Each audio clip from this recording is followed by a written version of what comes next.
Hello everyone, Saumya education CTET class में मैं Sunaina ma'am आप सभी का स्वागत करती हूँ। आज स्टूडेंट हम लोग एजुकेशन साइकोलॉजी के बारे में जानेंगे और एजुकेशन साइकोलॉजी में सबसे पहले हम लोग एजुकेशन से अवगत होंगे। ठीक है, तो एजुकेशन तो आप सभी जानते हैं कि एजुकेशन को हिंदी में शिक्षा कहते हैं।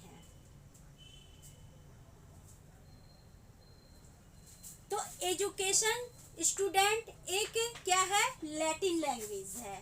ठीक है, एक लैटिन लैंग्वेज है। इसमें ये एजुकेटम से मिलकर लैटिन भाषा एजुकेटम से क्या हुई है, इसकी उत्पत्ति हुई है। तो एजुकेटम का मतलब होता है शिक्षा। एजुकेटम का मतलब भी क्या होता है, शिक्षा। तो स्टूडेंट हम यहाँ ये जानेंगे कि बालक के अंतर्निहित यानी कि यहाँ एजुकेशन में जो है यानी कि एडु प्लस केशन, ठीक है, मिलकर के एडुकेशन बना हुआ है।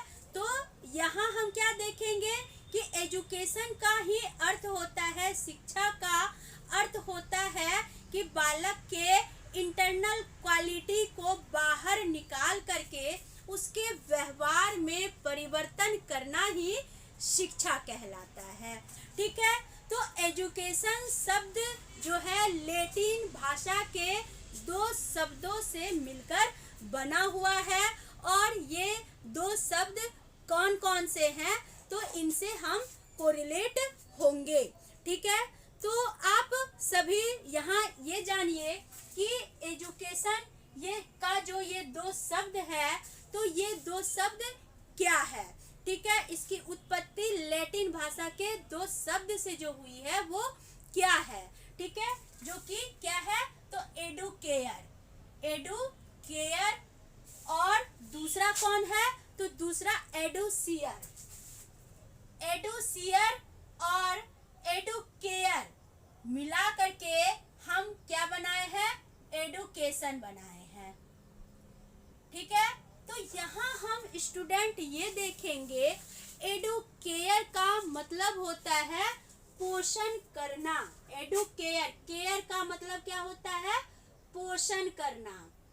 पोषण करना क्या कहलाता है, एडुकेयर कहलाता है। और दूसरा है एडुसेयर। एडुसेयर का क्या मतलब होता है, यानी कि व्यवहार का अध्ययन करना, या उसे कहेंगे हम अगर बात करें तो आगे बढ़ाना। एडुसियर का मतलब होता है आगे बढ़ाना। चलिए अब यहाँ स्टूडेंट ये देखेंगे कि एडुकेयर पोषण करना, एडुसेयर आगे बढ़ाना होता है। तो अगर हम इसका मीनिंग निकालना चाहेंगे तो मानव व्यवहार का अध्ययन कर उसमें परिवर्तन या परिमार्जन करना ही शिक्षा मनोविज्ञान कहलाता है। ठीक है, तो हम ये बात तो समझ गए। अब हम शिक्षा मनोविज्ञान के एजुकेशन साइकोलॉजी के नेचर की बात करेंगे। तो चलिए हम लोग अगले टॉपिक की ओर बढ़ते हैं, nature of education psychology. Education psychology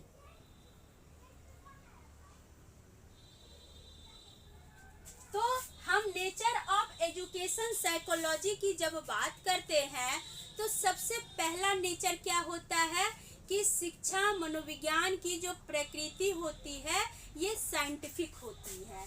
ठीक है, तो सबसे पहला क्या होता है, साइंटिफिक होता है ये। ठीक है, शिक्षा मनोविज्ञान क्या होता है, वैज्ञानिक होता है, साइंटिफिक होता है।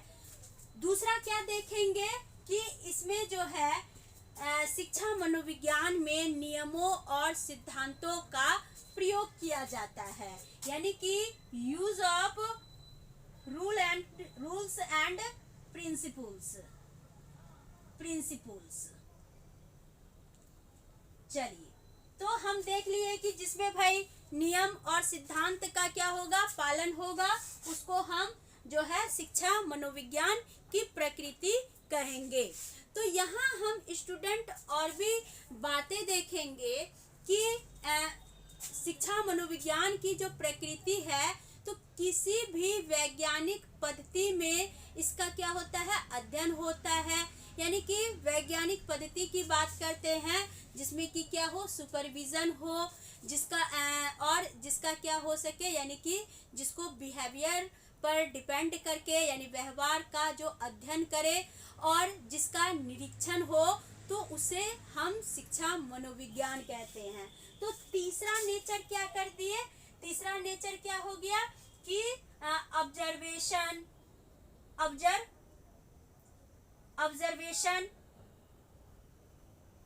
And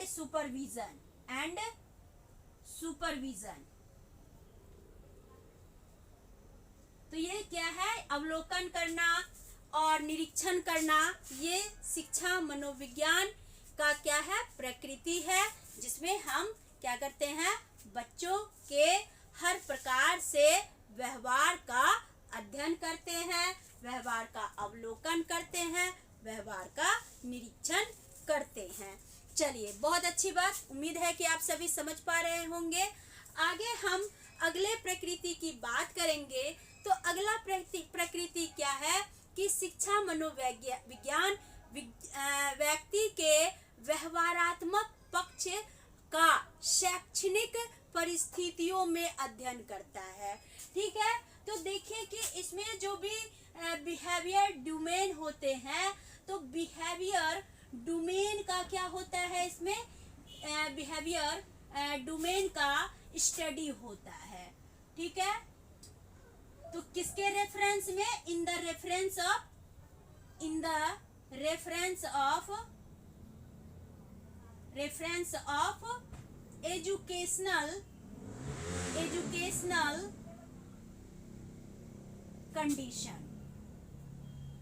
condition. ठीक है, यानी कि शैक्षिक स्थितियों के संदर्भ में क्या होता है, व्यक्ति के बिहेवियर डोमेन का क्या होता है, ऑब्जर्वेशन होता है। ठीक है, तो ये शिक्षा मनोविज्ञान की क्या है, प्रकृति है।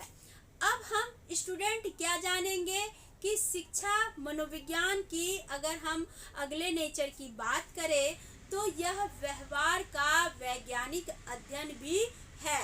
यानी कि साइंटिफिक स्टडी ऑफ बिहेवियर जो है वो एजुकेशनल साइकोलॉजी का क्या है, माना जाता है, तो नेचर माना जाता है।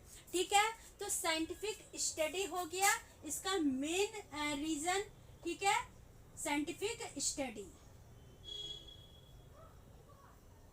उसके बाद हम क्या देखेंगे, तो इसमें हम ये भी देखेंगे कि शिक्षा मनोविज्ञान में क्या होता है, एक पॉजिटिव साइंस का क्या किया जाता है, यानी कि सकारात्मक विज्ञान का अध्ययन भी जो है शैक्षिक मनोविज्ञान के अंतर्गत आता है। तो इसलिए इसको हम क्या मानेंगे कि शिक्षा मनोविज्ञान क्या है, एक पॉजिटिव साइंस है। ठीक है, चलिए, यानी कि एक सकारात्मक विज्ञान है। अब हम अगले मनोविज्ञान की बात करते हैं, अगले शिक्षा मनोविज्ञान की प्रकृति की बात करते हैं। तो शिक्षा मनोविज्ञान में नियम और सिद्धांत को जो है यूनिवर्सलाइजेशन पर यानी कि सार्वभौमिकता पर आधारित किया जाता है।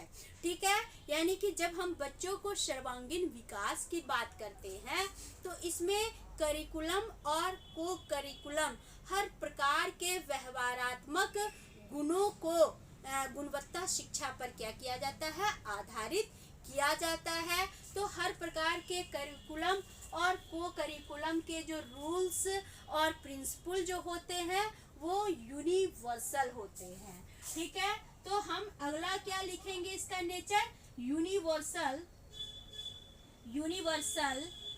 Rules and principles. चलिए अब हम अगला क्या देखेंगे कि शिक्षा मनोविज्ञान के द्वारा हम बच्चे के हर प्रकार के व्यवहारों का अध्ययन करके हम क्या कर सकते हैं कि उनके भविष्य की भविष्यवाणी भी कर सकते हैं।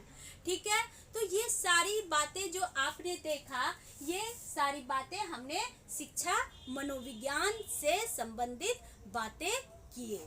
ठीक है, अब यहाँ हम स्टूडेंट ये देखेंगे कि शिक्षा मनोविज्ञान जो है शिक्षक के लिए किस प्रकार उपयोगी है। ठीक है, तो सबसे पहली बात है, जब हम शिक्षा मनोविज्ञान को शिक्षक के लिए अगर उपयोगी बनाते हैं तो सबसे पहला उपयोग क्या होता है शिक्षक के लिए, तो स्वयं की पहचान करने में सहायक। यानी कि शिक्षा मनोविज्ञान जो है शिक्षक को स्वयं से क्या कराता है, अवगत कराता है, स्वयं को पहचानने में मदद करता है कि भाई हम क्या हैं, हमारे ज्ञान क्या है, मैं किस प्रकार बच्चे के हर प्रॉब्लम को सॉल्व करता हूँ, कैसे उसे एम्स से को रिलेट करता हूँ या करती हूँ। तो ये सारी बातें यानी कि टीचर को अपनी हर प्रकार की क्षमताओं का, हर प्रकार की विशेषताओं का आकलन करने के लिए शिक्षा मनोविज्ञान क्या कराता है, शिक्षक की स्वयं पहचान कराने में सहायता करता है। दूसरा अगर हम बात करते हैं तो बालक को पहचानने में भी शिक्षा मनोविज्ञान जो है शिक्षक की मदद करता है। चलिए, तो हम जब बच्चे को पढ़ाते हैं तो वहाँ पर क्या होता है कि बच्चे के हर प्रकार के, क्योंकि एक क्लास में बहुत सारे बच्चे होते हैं, प्रतिभाशाली बच्चे, सृजनात्मक बच्चे, पिछड़े बालक, दृष्टिबाधित, मूक बाधित, अपराधी प्रवृत्ति बालक, तो कई प्रकार के बालकों को हम क्या करते हैं कक्षा कक्ष में उनके उद्देश्यों से कोरिलेट करते हैं। लेकिन हर बच्चे की क्या होती है, मानसिकता एक समान नहीं होती है, हर बच्चे की अलग अलग समस्याएं होती है। तो अलग अलग समस्याओं को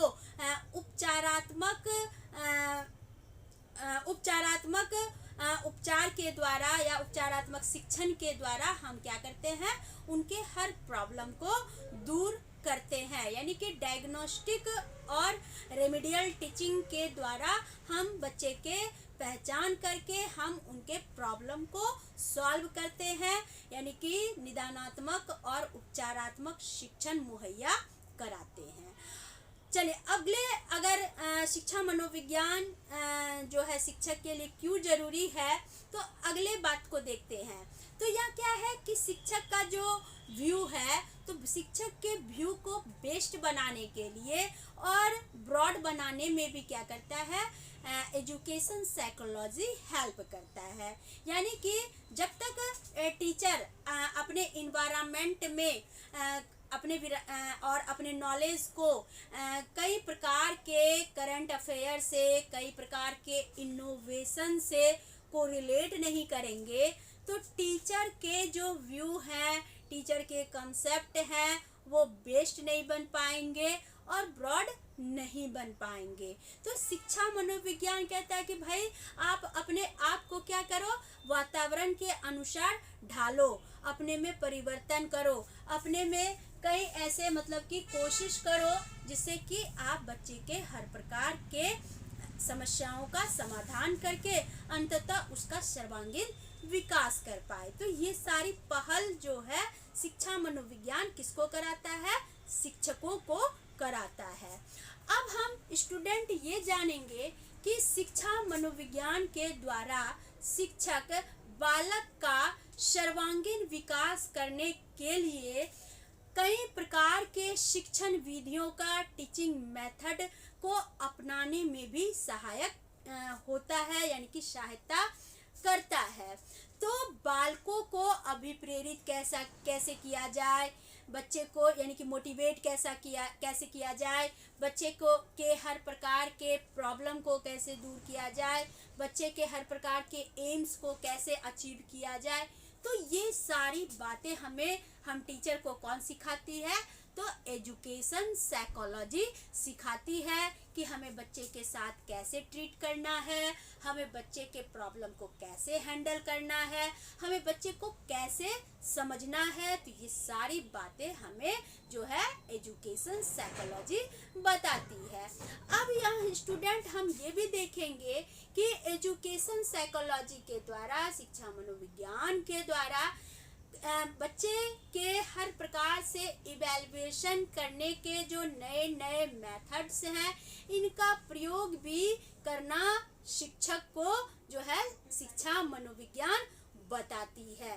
तो आपने स्टूडेंट देखा कि शिक्षा मनोविज्ञान जो है वो शिक्षक को किस प्रकार से हेल्प कर रही है। तो उम्मीद है स्टूडेंट कि आप सभी को शिक्षा से संबंधित जो है सारी बातें अच्छी तरह से समझ में आ गई होगी, जिसमें कि हम शिक्षा की परिभाषा, शिक्षा की उत्पत्ति, शिक्षा की प्रकृति और शिक्षा मनोविज्ञान का शिक्षक से क्या नाता है, ये सारी बातें समझ गए होंगे। तो चलिए, अगर आपको हमारा वीडियो अच्छा लगे और आपकी तरफ से अगर कोई सुझाव हो तो प्लीज़ कमेंट के द्वारा उसका सुझाव जरूर दीजिए।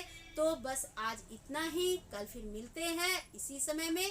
तब तक के लिए आप सभी को शुभ रात्रि, बाय बाय।